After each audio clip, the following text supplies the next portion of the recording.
各位观众，大家好，欢迎收看杰森视角。很高兴又和大家见面了。预测是很难的事情，特别是当你要预测未来的时候。在过去1个月，我还是忍不住预测了2次，结果1次对，1次大错。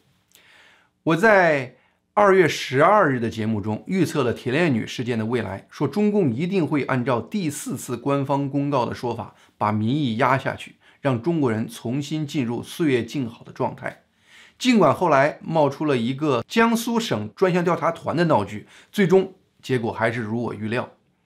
那次我能预料对，是因为我了解中共，我深入跟踪他已经近20年了。但是在1月29日的节目中，我预测俄国普京不会进攻乌克兰，现在看那个预测是错了。我分析我错误预测的核心原因是我其实不了解普京。我当时的预测是基于普京是一个理性的、会分析计算的人。我那期节目的原话是这样的：如果普京有基本的计算能力，他都不会真的让俄国和乌克兰之间发生实质的战争。现在看，我是高估了普京的状态。我忘记了一个古今中外普世的基本规律，那就是一个被他的马屁精包围的人，一个长期生活在回声筒中的人，最终不可能保持清醒理智。在过去这3天里，我熬夜紧密跟踪俄国入侵乌克兰的各方面的消息。综合目前的信息，俄国对乌克兰发动的这次全面军事行动是普京的一个惊人的愚蠢决定。现在看，普京能够实现他最初作战目标的可能性已经非常小了。此次俄国入侵乌克兰是第2次世界大战后过去近80年中欧洲大陆上发生了最大的一次战争。人一生中没有几次机会可以用正在进行时的状态观看如此规模的历史事件。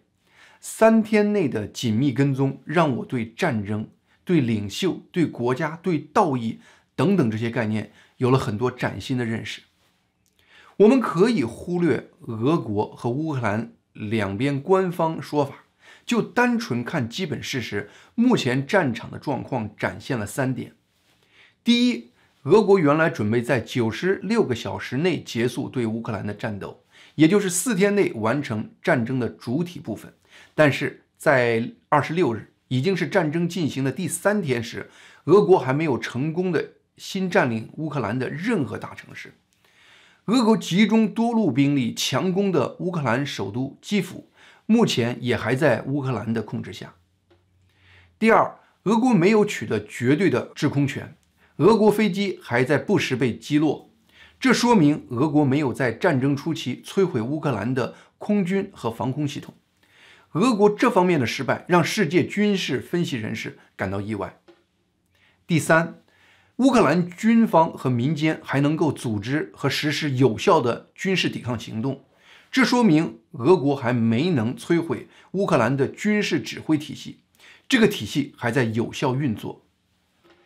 在开战前，美国军方估计，在俄国的进攻下，乌克兰的军队会迅速崩溃，乌克兰会迅速沦陷。从纸面上看，俄国和乌克兰的军事力量根本不是一个数量级的。俄国的军费开支是乌克兰的10倍，飞机和直升机的数量是乌克兰的10到15倍。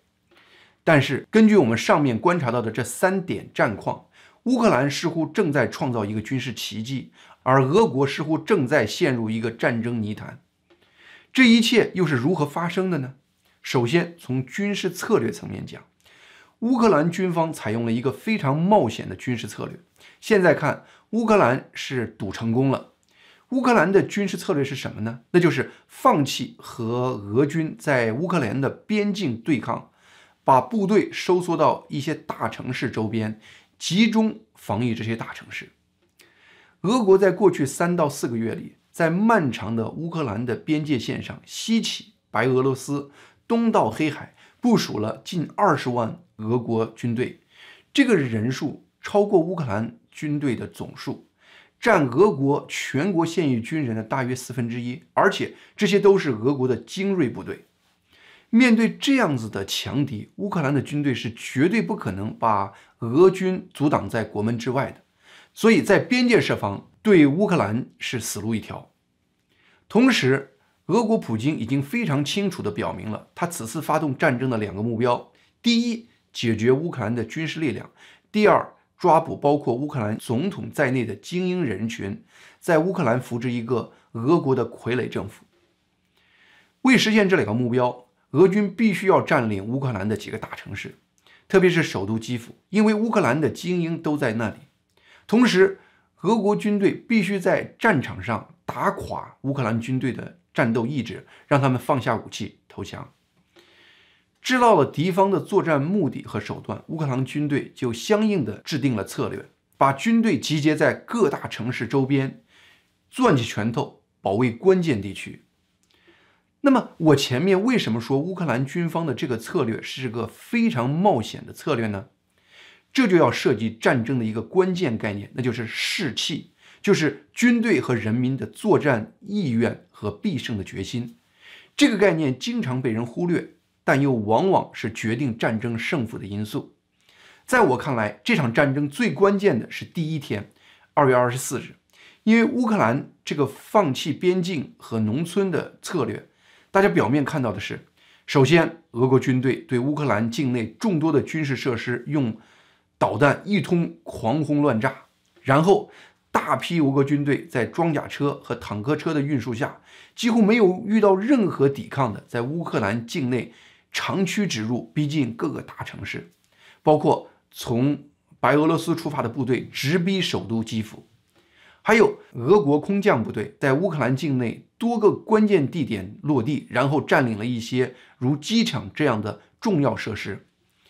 这些画面在互联网上广泛传出后，可能网上大部分网友都不自觉地感叹，乌克兰真是太不堪一击了。那么乌克兰人看到后会是什么反应呢？乌克兰人民的信心会不会崩溃呢？乌克兰士兵的士气会不会崩溃呢？会不会出现如美军撤出阿富汗时的情况，乌克兰军队如阿富汗政府军一样在瞬间崩溃呢？古代战争有个说法叫兵败如山倒，如果每个士兵只想自己逃命，再完美的作战计划都挡不住雪崩效应。所以士气这个看不见的东西，却偏偏是任何一个战争的决定性因素。时势造英雄，在这个历史关键时刻，乌克兰的民选总统泽伦斯基挺身而出，在1天的时间内，他就从一个民选政府领袖升华成为一个凝聚乌克兰人战斗意志的精神领袖。他有胆有识，敢担当。据华盛顿邮报透露，美国知道泽伦斯基的名字在俄国暗杀名单排第1，所以主动提出可以把泽伦斯基从基辅撤出来。泽伦斯基的回答是，这正在作战，我需要的是反坦克武器，而不是搭顺风车。有人调侃他当选总统前是个喜剧演员的经历，但是他的演员经历让他拥有一般政客不具备的表演天赋，让他对人心的把握更敏感。他充分利用社交平台，频繁地出视频和照片，告诉大家他在基辅和大家并肩作战，向乌克兰人展现他整个内阁都在他身边，和大家在一起抗战。同时在国际上，他以民选总统的合法身份，代表4000万乌克兰人积极呼唤世界的支持。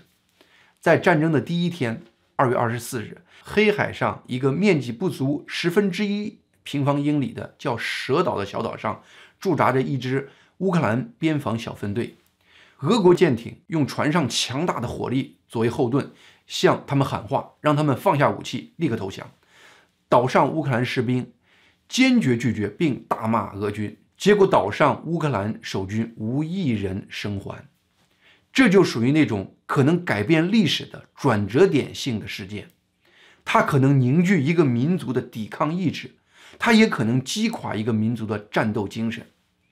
泽伦斯基在第一时间就此事发表慷慨激昂的讲话，并授予这些士兵乌克兰军队的最高荣誉“乌克兰英雄”的称号，让这个事件成为乌克兰人民对俄军同仇敌忾的引擎。领袖真正的号召力不来源于他的职位，而来自他能不能在最黑暗的时刻举起倒下的大旗，引领迷茫的大众冲上去。和抱着美元第一时间逃跑的阿富汗总统相比，乌克兰人民能有泽伦斯基这样一个总统是他们的幸运。当然，乌克兰人民本身的状态也非常关键。如果乌克兰人都是贪生怕死的，没有一个巨大的人群追随高举大旗冲在前面的领袖，孤身向前的领袖只会演绎出一个悲情剧。此前我没有研究过乌克兰人，对他们不了解，但是我24日在网上看到一个视频，让我第一次意识到普京可能给自己在乌克兰挖了一个坑。视频上一个典型的乌克兰大妈在和一个持枪的俄国士兵对话。乌克兰大妈问俄国士兵：“你是谁？你在这里干什么？”德国士兵说：“我在这里有演习。”随后俄国大妈开始痛斥俄国士兵：“你在我们的土地上干什么？你带着这些枪在我们的土地上做什么？”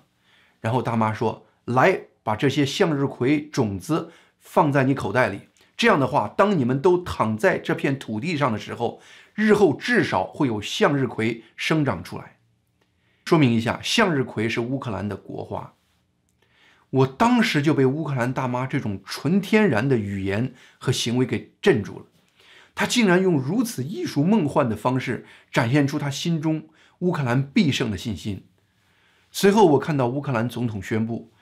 政府会给任何愿意参战的乌克兰人派发武器，组成国民本土卫队。我当时就想，到底有多少平民会响应呢？很快我看到网上有很多视频和照片，显示各地都有乌克兰人排长队等着领武器。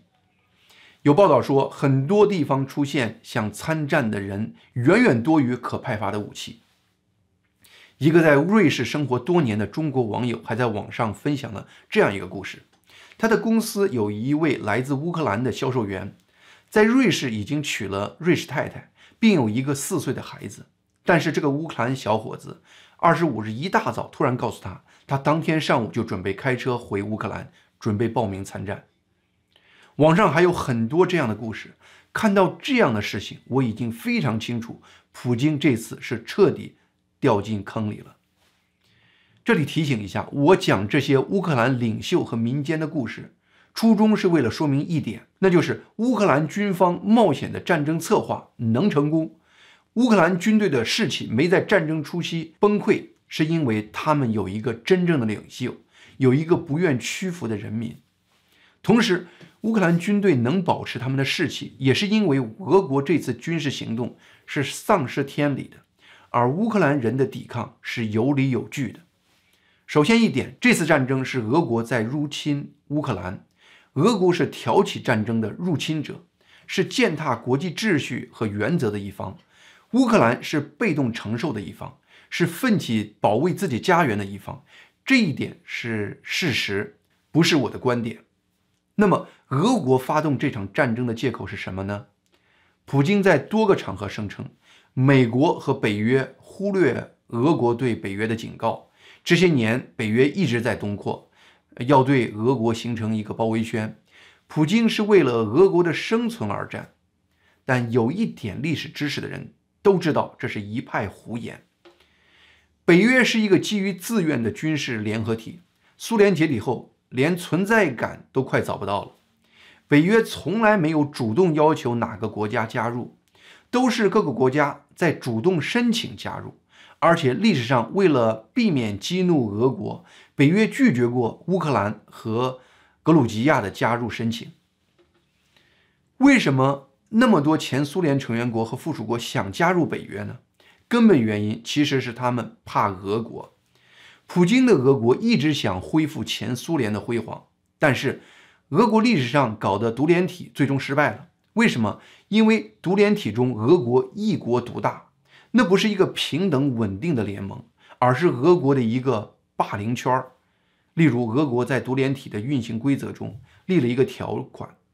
用保护少数民族的借口，该条款声称，如果独联体中哪个国家出现欺负俄罗斯人的情况，俄国可以用保护俄罗斯族人利益为理由，干预那个国家的内政。有这样的规矩，独联体中各小国的国家主权是无法保证的，所以这些国家都想加入北约寻求保护。你欺负家里的仆人，仆人逃到邻居那里，在邻居明确表示不敢收留的情况下，你还要硬说邻居在抢夺你的仆人。全世界能用这种逻辑为自己战争找理由的，也就那么2、3个流氓国家。而且你俄国说是北约的扩张让你担心，但是现在你却不是和北约叫板，而是举大兵入侵乌克兰，这又是哪家的逻辑呢？现代战争导弹是全球范围，指哪儿打哪儿，必须拿下乌克兰，给你俄国建立一个外围缓冲区的说法是愚蠢和荒谬的，说白了还是谎言和借口。面对这样无道义的战争，俄国军队的士气低下可想而知。首先，俄国军方高层在制定进攻方案时，要么是过于自信傲慢，要么是俄军高层极其愚蠢。他们在战争头2天的战术行动，多数是孤军深入，没有持续后援的。这正是顺了我们前面谈到的乌克兰军方策略的枪口。例如2月24日，俄罗斯利用空降部队迅速占领了位于基辅西北部郊区的一个乌克兰国际货运机场，叫霍斯托梅尔机场。但是这个孤军深入的俄军部队很快发现他们处于乌克兰军队的包围之中。那场战斗很快结束，乌克兰一方声称全歼和俘虏了入侵的俄军，重新夺回机场的控制权。在审问俄军俘虏时，俄国士兵告诉乌克兰人，他们出发前军官告诉他们是到克里米亚半岛演习，结果落地几个小时后，他们才意识到自己是被俄国空军投放到了乌克兰首都附近的一个机场，根本不是什么克里米亚半岛。这样的思想准备，你让俄国士兵如何全力投入到抵抗乌克兰军队进攻的战斗中呢？把对乌克兰的入侵战争对底层士兵编造成军事演习，这个做法好像还是一个普遍现象。我记得我前面讲的乌克兰大妈给葵花籽的故事，和大妈对话的俄国士兵也是说自己在进行一个演习。普京一定要发动这场无理性、不正义的战争。俄国本土的宣传都是俄国士兵只是到乌克兰东部2个有大量俄罗斯族人的宣称独立的乌克兰省维持当地的秩序，解救那里被压迫的俄罗斯族人。俄国军官很难说服他们士兵，为什么要为普京在国际上耍一个小脾气而要去冒生命危险作战，所以只好用这种谎言把士兵骗到乌克兰战场。被骗到战场上的士兵不反戈一击现场哗变就不错了，哪里谈得上誓死战斗的士气呀？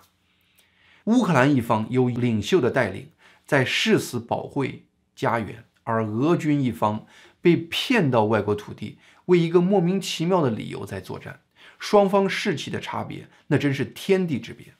目前的战况显示，这个士气上的差别不但弥补了乌克兰军事装备上的短板，而且让乌克兰在各个城市的防守中一次次击退俄军的进攻。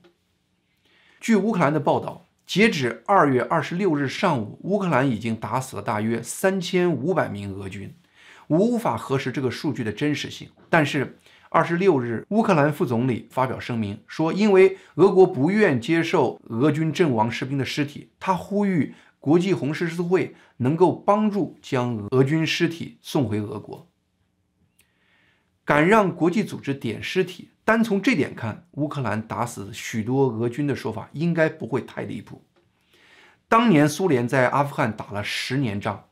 苏军一共死了大约15000人，现在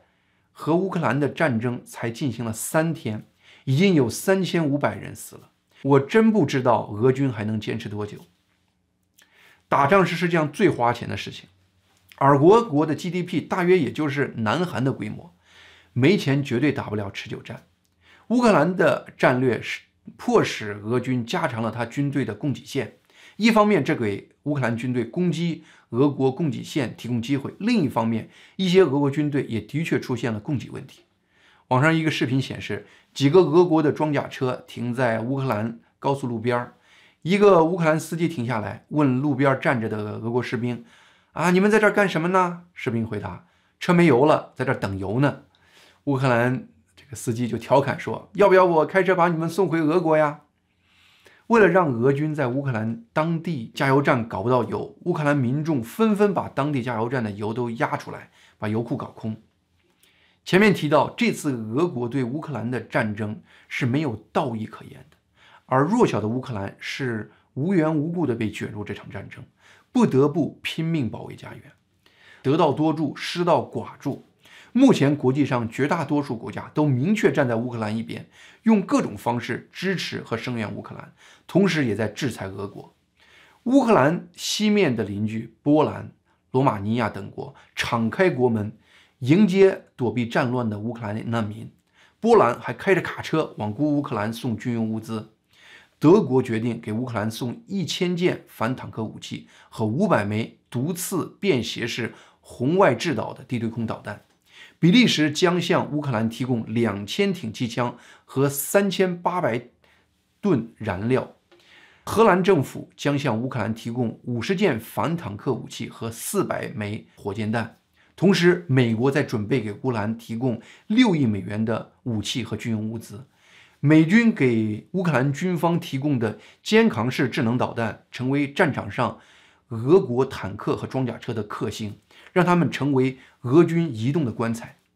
与此对应，针对俄国世界制裁不断，美国、英国和欧洲等在短短4天的时间就连续出台了2到3轮对俄国的经济制裁，从普京和其幕僚的个人财产，到俄国的金融银行，到对俄国的技术出口限制等等。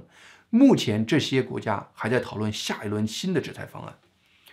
制裁决定刚出台，法国2月26日就在英吉利海峡以违反对俄国制裁法规的理由，扣留了一艘悬挂俄国国旗的货轮。目前已经出台的制裁方案对俄国的经济打击可能是巨大的，所以俄国股市暴跌了50%。同时，世界各地对俄国入侵的抗议此起彼伏，就连俄国国内也有10多个城市，数以万计的俄国人走上街头，面临被捕的风险而抗议普京入侵乌克兰。另外，英国和所有欧盟国家一致同意在其领空禁飞俄罗斯航班。我真不知道以后俄国航空公司的飞机怎么飞出俄国。网上著名的叫匿名者的民间黑客组织也在2月25日向俄国宣战，3个小时后就把俄国官方电视台的网站给黑了，然后克林姆林宫的网站也挂了。克林姆林宫发言人承认，因为该网站遭到强大的网络攻击而不得不关闭。最惨的是俄罗斯国防部的官方网站，不但网站被黑掉了，而且匿名者黑客组织还入侵到网站内部，得到了俄罗斯国防部网站的整个数据库，并把网站每个用户的邮件和密码公布到网上。大家惊讶地看到，一个俄罗斯国防部官员的口令竟然是强奸123 123。俄国军官的素质让世界大跌眼镜。在文明世界形成反俄入侵乌克兰的同盟时，中共意料之中的再次坚定地站在俄国阵营中，站在文明世界的对立面。最近《纽约时报》披露，在过去3个月，拜登政府先后6次联系中共的外交官员，向中共展示美国掌握的俄军准备入侵乌克兰的证据，希望中共能劝说普京回心转意。中共不但不信，还转身把美国给他的情报分享给俄国。2月4日，普京来北京开冬奥会开幕式时，中共不但给普京送上数千亿美元的大单，还和普京发布了一份长达5000字的中俄联合声明，宣布两国结成伙伴关系，未来关系的发展没有上限。声明发布不到20天，普京就发动了对乌克兰的入侵，硬生生把中共捆到了俄国这个疯狂的战车上。开战前，中国还有6000名公民困在乌克兰。从这点看，普京应该是没有给中共透露他准备开战的消息。